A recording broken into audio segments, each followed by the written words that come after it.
At 10, Puppophobia.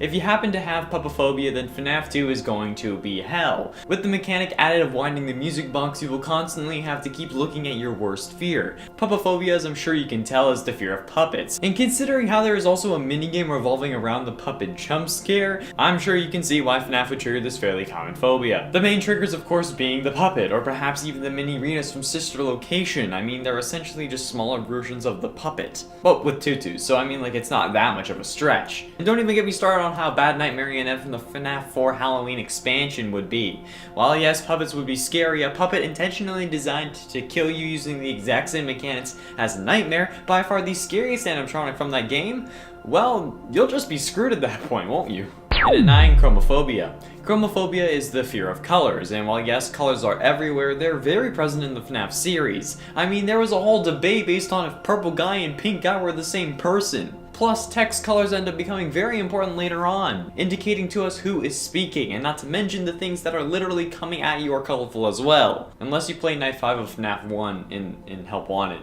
which does make everything black and white. Colors ended up becoming such an important part of the game, people were legit fighting over it. People became indicated by their color. Purple guy, mustard man. Hell, we even figured out that Elizabeth acted possessed Baby by the shift in eye color, since Baby's eyes were blue, but switched to green when Elizabeth takes over because her eyes were green. Color became so important it would surely terrify anyone with chromophobia. And you won't have to worry about that for me because I'm pasty as hell. And at 8, electorophobia. Some people say Chica is sexy, and I mean, y'all can like whatever you wanna like, even if it is highly disturbing, but the fact that there is a legit main character based on a chicken doesn't help those with electorophobia, which is the fear of chickens. Unless people are able to convince themselves that she is a duck, supposedly also a fear that a duck is always watching you. Kentucky will no doubt be the scariest part of this game franchise. I honestly don't know if Nightmare Chica would be any better or worse in this scenario. I mean, she does indeed look like a chicken, but she is specifically designed to be more nightmarish than the others, so only those with this phobia could really know. And if you have this fear, please tell me in the comments which version of Chica is scarier. And is Mermaid Chica scary to you? Because it's technically a mermaid, but it's also a chicken.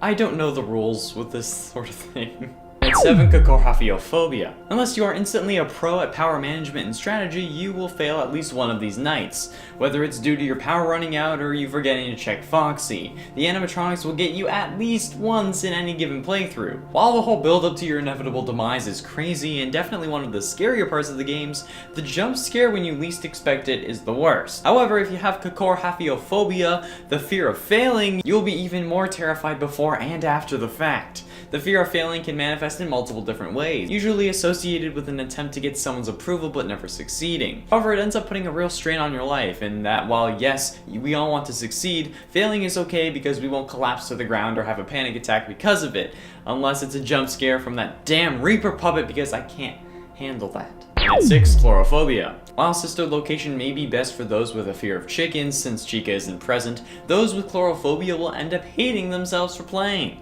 Chlorophobia is the crippling fear of clowns, much like the fear that Sam Winchester and his linebacker shoulders has. With the whole Sister Location crew basically being clowns, I'm sure anyone who loaded this game would actually beg for the sweet merciful release of death. Not in game, obviously, because that involves getting jump scared by a clown. And even Ennard, who is in my opinion one of the creepiest animatronics now, who only has a clown face, would still scare the pants off anyone who decides to play Sister Location because it was the start of a new story, if you consider the fact that FNAF 4 was described as the final chapter of the original story. Halfway through at number 5, scopophobia. Have you ever felt like someone was watching you? Maybe you caught someone's gaze on the bus, or you think that the bathroom mirror is more than it seems. Well, how about having scopophobia, fear of being stared at? If you are brought to your knees by a slightly longer look than normal, you probably are going to hate the fact that literally all these characters do is stare at you. They stare at you through the camera, they stare at the camera while right next to it, they also stare into your soul just from the outskirts of your office. Whether it be from the door or a window that you aren't able to close. Anyone scared of being stared at will surely get their money's worth of scares from any FNAF game. And at 4, Zoophobia. You thought Zootopia was a clever name because all the animals were living in a utopia? Well, it could have been a pun referring to the irrational fear of animals known as zoophobia, since in the movie all animals are afraid of the predators being feral again or whatever. I saw part of it. once. Well, almost every single animatronic having anything to do with these Five Nights at Freddy's series, with the exception of a few from Sister Location and FNAF 2, are anthropomorphized versions of animals. Bonnie the Bunny, Chica the Chicken, Freddy Fazbear, Foxy, it's right in the name. Mangles, just another version of Foxy. Springtrap is a golden bunny. Dreadbear is just a Frankenstein bear. Almost every individual animatronic has some form of animalistic feature about them. And to anyone with zoophobia, that is one hell of a nope.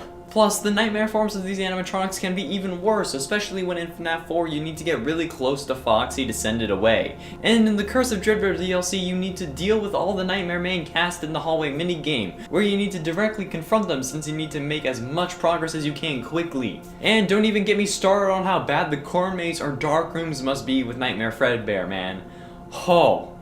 3. Pyrophobia. Look, I literally have the opposite of this fear because I love fire. But those with pyrophobia are terrified of fire. I mean, fire is a fair fear, considering how it can destroy everything, and if left uncontrolled, it will ruin the universe and everything in it. Kinda like FNAF. But in all honesty, while fire may not be directly in the game, if you play Pizzeria Simulator or hell even FNAF 3, this fear will be triggered. Considering how at the end of both of these games, the establishment you work at goes up in flames in an attempt to destroy the remnant that contains the souls of the damned. It also doesn't help that in FNAF 6 you actually are in the room that's burning, as indicated by the temperature going up in the office, getting higher and higher as Henry does his final monologue while wishing the souls of the children peace, as well as damning William to hell because, let's be honest, he deserved it. Even if there is that one kid that everyone would like out of the picture, whether it be the other child of your estranged father, the child of the woman you're looking to be with, or Wraith from Skyrim, because let's face it, if she was the one who possessed Golden Freddy, William would have been sent to the heavens,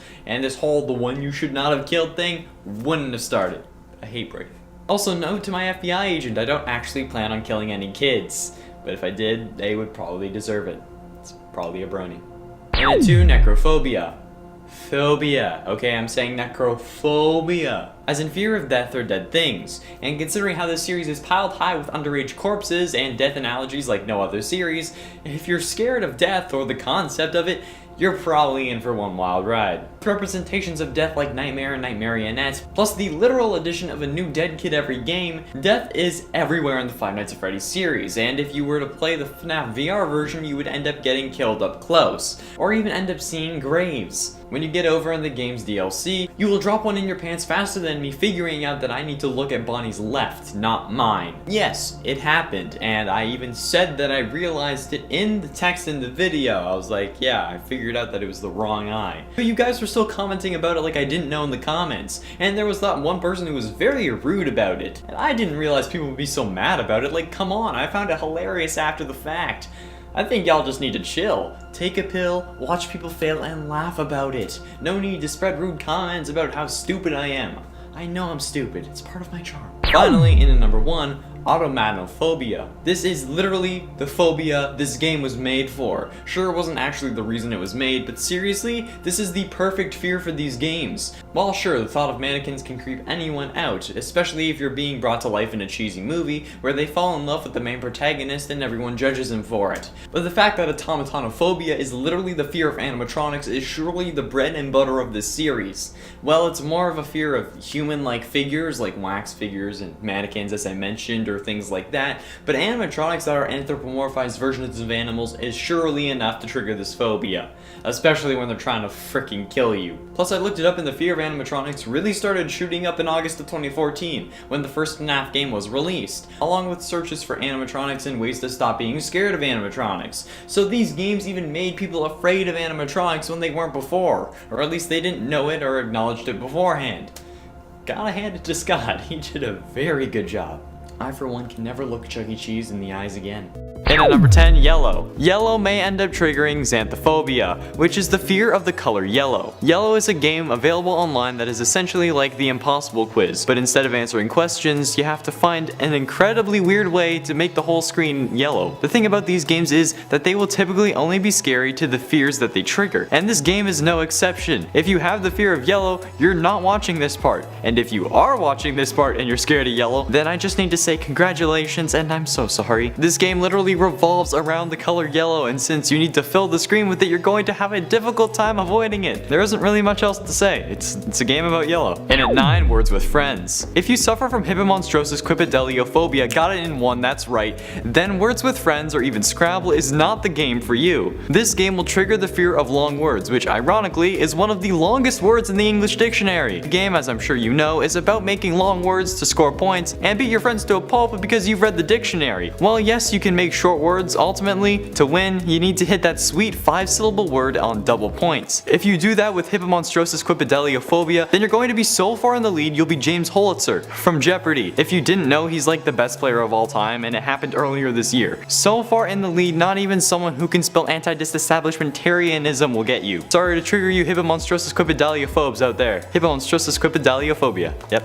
And at 8, Job Simulator. While this game is quite the fun or potentially boring VR game, those with ergophobia will be horrified to willingly subjecting yourself to work in a video game. Yes, ergophobia is the fear of work, and Job Simulator, come on, do I really need to explain? It's in the name of the game. No matter what context you do it in, even if you hire the criminal for laughs, it's still terrifying. And while most of these games are just hand and keyboard or a controller, this one is in virtual reality, forcing you to live the experience in the most immersive way possible. I don't know if having this fear would be like a blessing or a curse. Like, yeah, you can say you're terrified of working, and you are, but I'm not sure if there's much benefit to it. We need to work to survive. It's part of the reason why I'm here. I need food and I need to afford rent. But does this also constitute that you're afraid of housework? Or are you afraid of doing something with a purpose, like looking for something up for a specific reason? I'm not sure how these phobias work, to be honest, so if you do, please let me know in the comments because I'm really curious. And at 7, Pope Mobile. I love that this is an actual phobia, and if I had known about it sooner, I'm sure I'd say I have it because it is so interesting. Sometime in 2018, the Pope was going to visit Ireland, and the whole country was preparing. So one person thought it would be hilarious to make a game based around driving the Pope to Ireland as quickly as possible. Papaphobia is the fear of the Pope, and yes, you heard that right. While the Pope is never on screen, you know that he's in the car with you, and that can certainly give anyone a feeling of dread, knowing that you're carrying one of the most important people in the backseat of your Nissan Altima. But those with papaphobia will be scared to even come anywhere close to the car. The game is available in browsers, so if you want a Pope racing game like I know we all secretly do, search it up because it's great.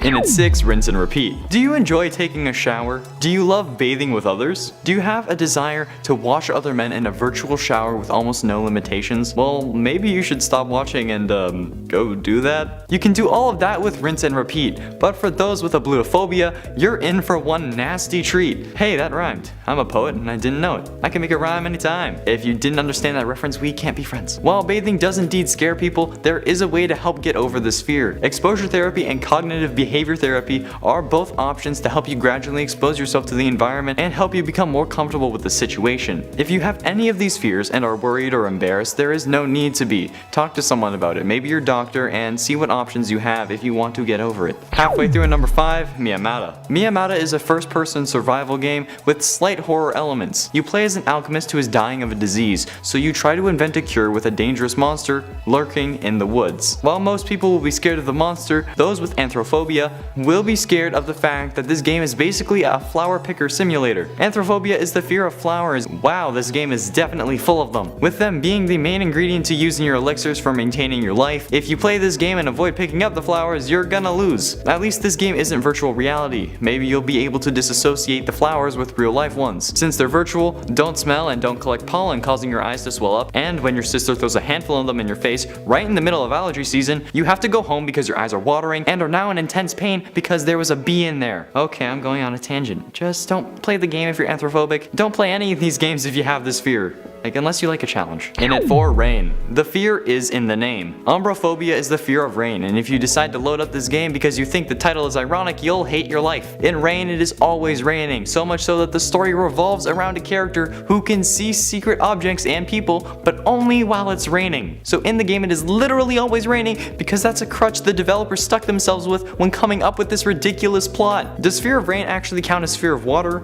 Or are people who are scared of water also scared of rain? Is this like a subcategory of phobia, or is it its own thing? I'm so confused. Well, if you decide to play this game, bring an umbrella. Or you can get a poncho, but that means that the rain is closer to your skin, so I'd suggest the umbrella. Ella, A. And at 3, Subnautica. Subnautica is an open-world survival action adventure game by Unknown Worlds Entertainment that allows the player to explore the ocean on an alien planet. You can see where this is going. Thalassophobia is the fear of the deep, open water, or ocean, and is literally the antithesis to this game. This game does support VR, but unlike Job Simulator, you don't have to play in VR. Not only is this about the open, deep ocean, but it also contains monsters like Sea Treader Leviathan, who walks along the ocean floor, the Warper, that looks worse than Cthulhu, the Sea Dragon Leviathan, a huge underwater dragon, the Ghost Leviathan that should have stayed dead, and the Reaper Leviathan that is the horrific face spider of planet 4546b. And at 2, Close Your Eyes. This game is probably an optophobe's worst nightmare. The game Close Your Eyes may sound blissful to those afraid of opening their eyes, but what you'll realize after closing them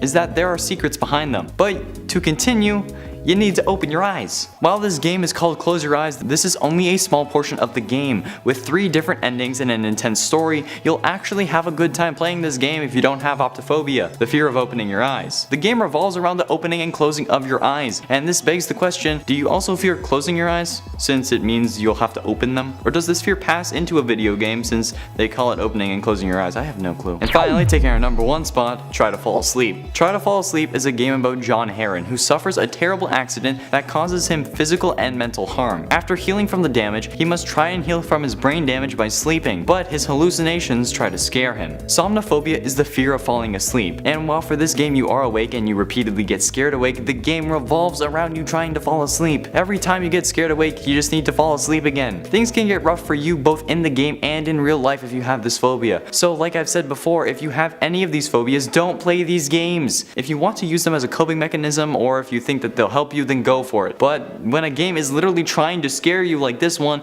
it is probably not the best idea to add a phobia to the mix, hence why it's at number 1.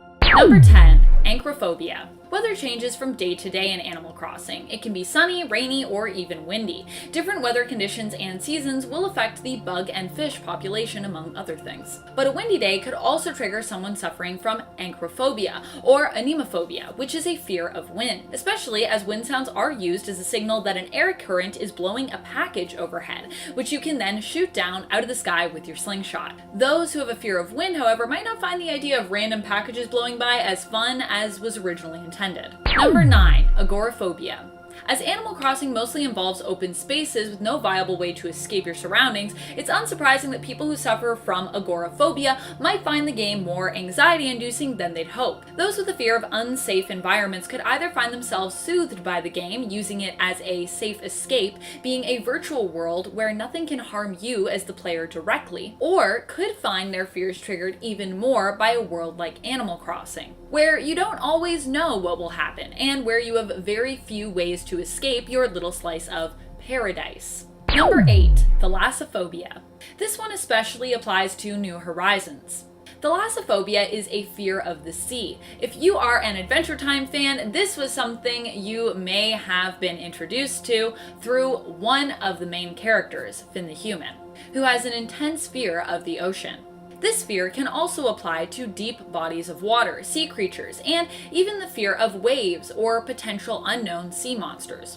New Horizons all takes place on islands, and even in the DSAH game Wild World, you have a beach in your town. The idea of having unknown shadows as well to represent fish might make players more frightened of what could be lurking in the depths of these waters. Is it a fish or is it a monster? Or is it just trash? Number 7. Claustrophobia. While most of the game is played in wide open spaces, there are some instances where you could be left feeling stuck, if only momentarily. But sometimes a moment is all one needs to have a fear triggered. Claustrophobia is the fear of having no escape, being stuck often in a small, enclosed space. Falling into holes created by pitfall seeds leaves the player momentarily trapped, while their character looks startled and wiggles furiously to try to escape.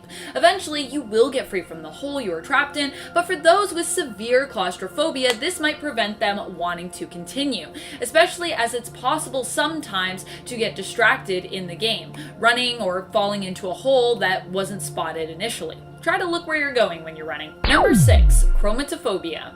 The idea of money as a necessity also extends to the Animal Crossing world. Well, I guess you don't really need to have money, but almost every activity you perform in the game revolves around the idea of receiving, spending, or managing your bells, which is the name of the in-game currency. Well, one of the currencies anyways in New Horizons. In New Horizons, there are actually quite a few different forms of currency for you to use in exchange for goods or services. Buying, exchanging, and collecting these currencies adds more opportunity for players suffering from chromatophobia to be triggered. Chromatophobia is the fear of money, including amassing it, spending it, and managing or budgeting with it, all of which the game Animal Crossing deals with. And let's not forget about what often feels like your never-ending house debt in the game. Number 5. Autophobia. Autophobia is a term sometimes used to define the fear of being alone or isolated, although there are many different words to describe that fear. In Animal Crossing, of course, you will find yourself surrounded by friends and neighbors, so you would think this fear would be impossible to be triggered. But the fear often extends to being bigger than just the fear of physically being lonely. It can also come hand in hand with a feeling of worthlessness. In other words, a person might fear being alone, which might also manifest in such a way that they feel worry or feel no one likes or accepts them. They may not even believe they are worthy of love or friendship. As such, the sometimes bizarre social interactions in the game might be overanalyzed by a player and lead them to feel like no one likes them and they are all alone, which is both sad and terrifying. Feeling like you are being rejected or judged by characters in a video game, not even just in your life, would be pretty intense. Number 4. Cawthon. For those who are triggered by cockroaches, Animal Crossing might not be the game for you. Not only are there multiple types of cockroaches in the game for you to uncover, eek, and catch, but often if you've had a long break in between sessions, your house can become infested with them. You must then run around trying to catch or kill them by stepping on them. Instead of running towards them, however, those suffering from a fear of the insects may find themselves running away in terror and find it difficult to even return to or live in their home in the game thereafter. Number 3. Arachnophobia. With Spider Island being a potential thing in the world of Animal Crossing New Horizons, it's unsurprising that players who have a fear of spiders might find the gameplay in Animal Crossing triggering. However, you can of course choose to not pursue this route and simply not make a Spider Island, but the fearsome creepy crawlies in the game will still exist, and it is still possible that they will come after you, chasing you, and if they catch you, knocking you out. So while you can become a billionaire through tarantula and scorpion farming, those that are afraid of arachnids might find themselves wishing they were instead armed with bug repellent as opposed to a net. Number 2. Zoophobia. Zoophobia is, you likely guessed it, the fear of animals. Playing a game like Animal Crossing could definitely trigger this fear, as other than the players, every other character and creature in the game is pretty much an animal. Some animals talk and are anthropomorphic, which actually might ease this fear for some, but those who suffer from both zoophobia and anthropomorphophobia will just be even more triggered.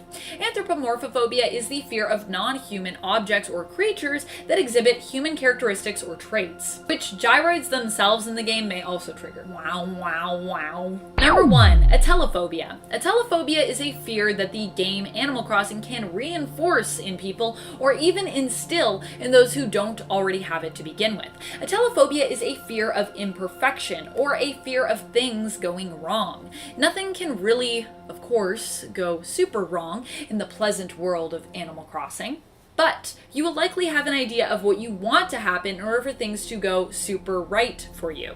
Animal Crossing is somewhat a sandbox game, encouraging players to curate and build their own perfect towns or islands, but it is possible to make mistakes and get things wrong during the process, or to have certain aspects which are harder to control interfere with your master plan. For players who value perfection, this can lead to a paralyzing fear about messing up, making a mistake, or not having everything go the way you want.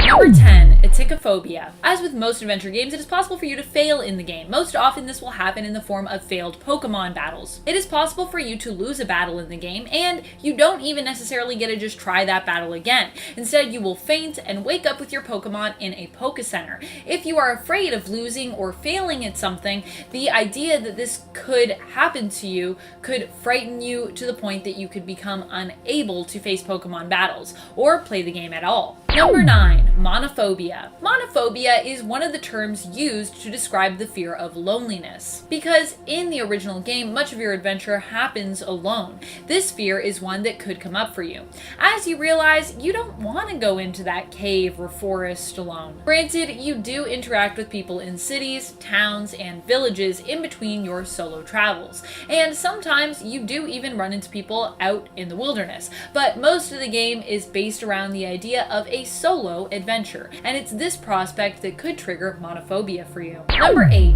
Nosocomophobia.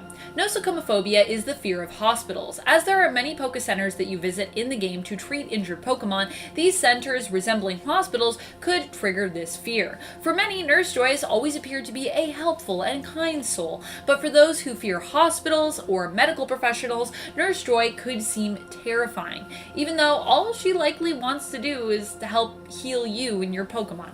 This fear could prevent you from getting the care that you need for your injured Pokemon, or discourage you from fighting at all, which is kind of the main focus of the game. Number 7. Xylophobia. No, this is not a fear of xylophones. Xylophobia is a fear of wooded areas, the wilderness, and woodland creatures. Forests tend to be a big part of this game, with the Viridian Forest being one of the main locations that you explore. It's very possible that this fear could be triggered for you, especially as you also have to face tons of woodland Pokemon while in the forest. And there are also a lot of Pokemon in the game that are inspired by woodland creatures, like Sentret, Ursaring, and Lycanroc. Number 6. Nyctophobia. Nyctophobia is a fear of the dark. There are many areas in the Pokemon games that if you don't have a light will end up triggering this fear. Not all caves in the games have required flash, but some of the more classic Pokemon titles have caves that you can't even navigate without flash, being completely dark and unable to see. Those with a paralyzing fear of the dark might even be too afraid to go near these caves at all, even when armed with flash. Number 5. Sociophobia. Contrary to a fear of being alone, if you are afraid of interacting with people, then the Pokemon games will probably still give you plenty of opportunities for this phobia to be triggered. Sociophobia is a fear of people or of social interactions. Those who especially fear conflict or confrontation within a social situation will likely be triggered by the idea of Pokemon battles, which are usually instigated by another person in the game, a rival trainer or a gym leader. Although your Pokemon are the ones fighting each other, you are still very much involved in the instigation by deciding what Pokemon and what attacks to use in the fight. Number 4. Entomophobia. Pokemon are based off of many different kinds of creatures. They also have many different types. Bug is one of those types, and there are many different insectoid-looking Pokemon in the game. Those who suffer from a fear of bugs, known as entomophobia, might find themselves triggered by some of these Pokemon, like Heracross, Pinsir, Caterpie, Wurmple, Weedle, and Spinarak. Number 3. Phasmophobia.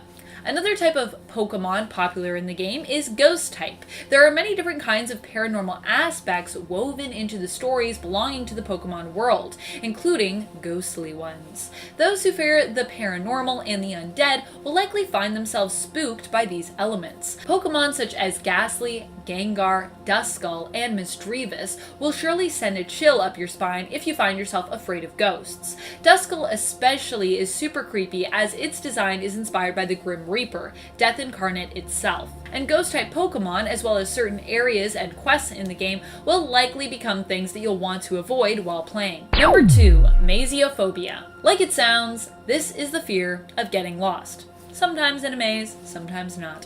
This fear could easily be triggered in the Pokemon games as there are many dark caves and tunnels. There are lots of opportunities to get lost in this game, including other locations as well, but really the multi-level caves are the worst of them. Getting lost in the caves can be both frustrating and terrifying if you find yourself focusing on the fact, well, that you may never escape. This fear also might cause you to avoid caves or the game altogether if triggered. Number 1. Claustrophobia.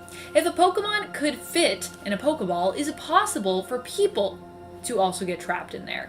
Now, if you have a fear of closed spaces and being trapped, then the idea of Pokeballs could really freak you out, even if you aren't afraid of getting trapped in there yourself. You might just be worried about your Pokemon being in there. Sure, they apparently are cool with being in Pokeballs, but what about Pikachu? He never liked it, so how do we know that all Pokemon are really fine with it? Maybe it's actually a terrible experience for them and we just don't know about it. And if Ash's Pikachu just was unique in his fear of being inside Pokeballs or his dislike of it, then how do we know there might not be other Pokemon who also share this fear?